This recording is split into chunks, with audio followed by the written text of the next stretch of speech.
بڑی پیاری کتاب ہے جنتی زیور. اس کے اندر بڑے پیارے انداز میں قرآن پاک کی صورتوں کے فوائد لکھے ہیں. ویسے تو قرآن کا ہر لفظ رحمت ہے, نیکیوں کی برسات اور رحمتوں کی برسات ہونا شروع ہو جاتی ہے اگر آپ تلاوت قرآن کریں. مگر یاد رکھیے, اب غور سے سنتے جائیے گا, ہو سکے تو نوٹ کیجیے گا. سورہ فاتحہ 100 مرتبہ پڑھ کر جو دعا مانگی جائے قبول ہوتی ہے. سورہ بقرہ سورہ فاتحہ کے بعد آئی. سورہ بقرہ کی تلاوت سے شیطان گھر سے بھاگ جاتا ہے. آیت الکرسی پڑھنے سے محتاجی دور ہوتی ہے. سورۃ الکہف کو ہمیشہ پڑھنے والا دجال کے فتنوں سے محفوظ رہے گا.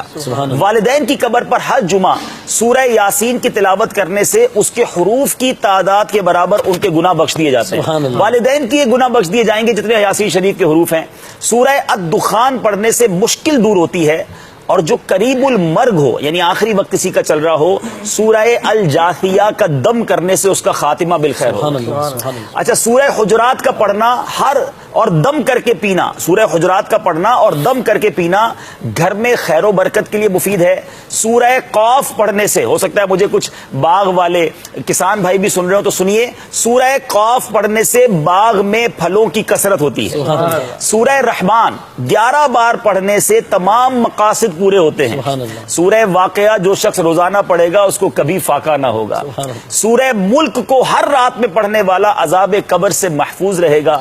سورہ مزمل کو 11 بار پڑھنے سے ہر مشکل آسان ہو جاتی ہے. سورہ المدثر کو پڑھ کر حفظ قرآن کی دعا مانگنے سے قرآن کریم کا یاد کرنا آسان ہو جاتا ہے. اب جو حافظ ہو رہے ہیں یہ سورہ مدثر کو پڑھ کر حفظ قرآن کی دعا مانگے تو انشاءاللہ قرآن پاک پڑھنا آسان ہو جائے, یاد کرنا آسان ہو جائے گا. سورہ النازعات پڑھنے سے جاں کنی کی تکلیف نہیں ہوگی. سورہ الضحیٰ پڑھنے سے بھاگا ہوا آدمی واپس آ جائے گا. سورہ علم نشرہ کو جس مال پر پڑھ دیا جائے اس میں خوب برکت ہوگی.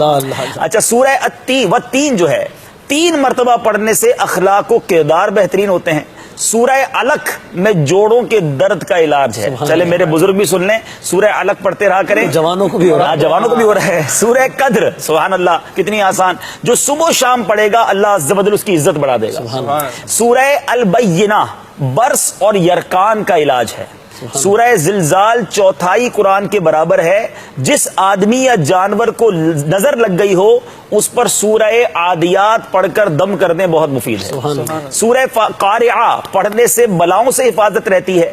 سورہ تکاثر کو 300 بار پڑھنے سے قرض جو ہے بہت جلد ادا ہو جاتا ہے. تو الحاکم التکاثر 300 بار پڑھ لے, بہت سارے لوگ قرض میں ڈوبے ہوئے ہوتے ہیں. اچھا, اور سنیے سورہ قریش, یہ میں نے امیر علیہ سنت کا معمول بھی دیکھا ہے کہ سورہ قریش جان کی حفاظت کے لیے مجرب ہے. آپ کو کبھی رات کو آپ جا رہے ہیں ایسے علاقے میں ہیں, آپ کو فیل ہو رہا ہے کہ آپ کو کچھ خطرہ ہے, تو سورہ قریش پڑھنے کی عادت ڈالیں, یہ بڑا زبردست وظیفہ ہے.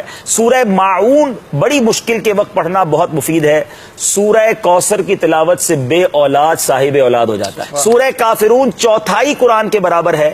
سورہ اخلاص 3 قرآن کے برابر ہے اور اس کے بہت سے فضائل ہیں. اور سورہ فلق اور سورہ ناس سے جن و شیطان اور حاسدوں کے شر سے حفاظت رہتی ہے پورے قرآن کے. اچھا, اب میں آخری ایک اور بات بتا دیتا ہوں, اور بھی کوئی مشکل ہے نا, بڑا آسان وظیفہ آپ ابھی کر سکتے ہیں. وہ کیا ہے کہ پہلے قرآن پاک کے 14, یاد رکھیں فقہ حنفی کے مطابق ہمارے حنفی فقہ میں 14 آیات سجدہ ہے. تو آیات سجدہ 14 کی 14 ایک ہی مجلس میں اگر کوئی پڑھے اور پھر 14 سجدے کرے اور جو اللہ سے دعا مانگے جس مشکل میں ہے, اللہ کے کرم سے وہ دعا جو ہے قبول ہوتی ہے اور مشکل دور ہو جاتی ہے. ہاں, یہ یاد رہے کہ وہ کہاں ملیں گی 14 آیتیں, تو یہ بھی آسان طریقہ بتا دیتا ہوں. ویسے تو پورے قرآن میں تلاش کرنی پڑیں گی. امیر علیہ سنت کا بڑا پیارا رسالہ ہے تلاوت کی فضیلت, یہ آپ ڈاؤن لوڈ کر لیں مدنی چینل کی ویب سائٹ سے, یہ میرے پاس تو موجود ہے.